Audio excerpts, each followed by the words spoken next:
What's up guys, it's Misha with Winnie Designs, and today I'm going to show you how to do your subfloor underlayment before you start the tile. There's two ways you could do it. One, you could use 1/4 inch cement board. The way you apply that is you put thin set on the ground, 1/8 inch trowel, thin set on the ground, you lay the cement board on top of that, cement board screws, that goes in. Or what we're going to be using today is our Laticrete Strata mat. So this is an uncoupling membrane is what they call it. So basically it's a big mat that you roll out and then you tile over that. The way you install this is, again, 1/8 inch trowel. You put thin set on the floor, then we're going to cut this to size, put it on top of that, flatten it out, make sure there's, you collapse all the ridges, there's good adhesion on that, and it's done. So no need for screws or anything like that. All right, so very first step before we do anything is I'm gonna get some screws, and just where my high traffic area is, which is kind of right through here, I'm going to add a couple screws. Like, we don't have to go crazy, but you see where your floor joists are, just throw a couple in there to make sure there's no, just to kind of make sure that there's no squeaking or anything like that. It doesn't take a lot.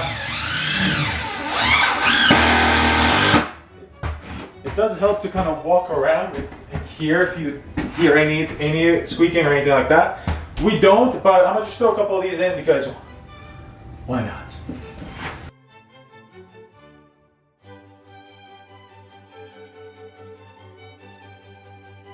So we reinforced our floor with a couple screws just to make sure that there's no squeaking, anything like that. Now our subfloor is going this way, so our underlayment is going to go this way. You want to crisscross it, makes that stronger. It's like whatever.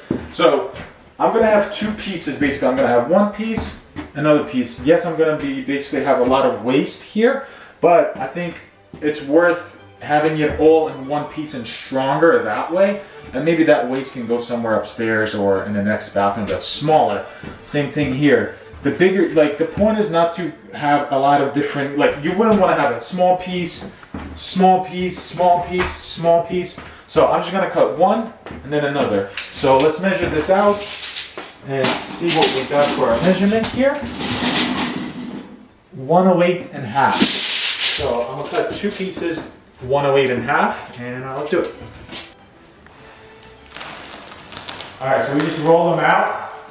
One of those rolls is the same thing as 20 pieces of cement board. It's awesome. You just store it in your trailer, wherever you need. It's easy to just put it away. Also, it's super lightweight, so we like that. All right, so what do we say? 108 and half. I'm gonna come here.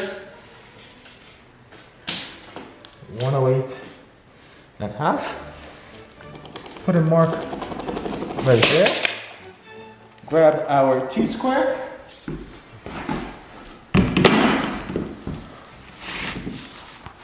Just like so. And you just use a box cutter to cut it up. So it just looks like it's in the middle of that guy.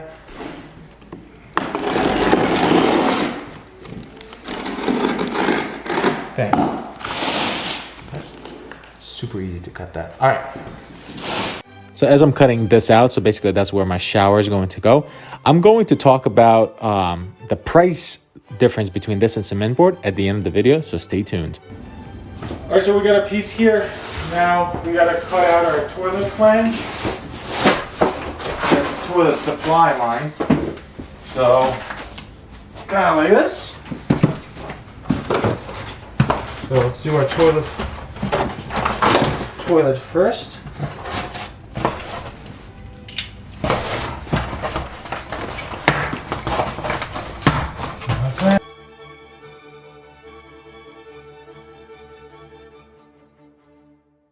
Bang. All right, so we're gonna get one more piece dry fitted, and then we gotta prep our plywood for install.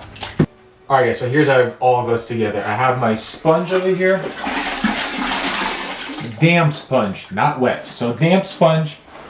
Just come in here, and we're just gonna wipe the dust up, basically.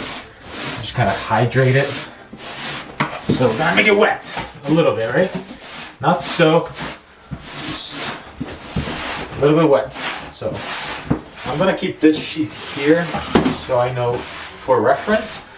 So we got that goes in there. 1/8" trowel.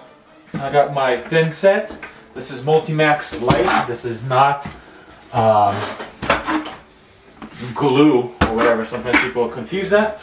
So as you're troweling this out, directional troweling really doesn't matter here unless you're trying to show off a little bit, which is also cool. But really you just don't want any lumps there because we're just going to squish this down. Cut our piece. Beep, beep, beep.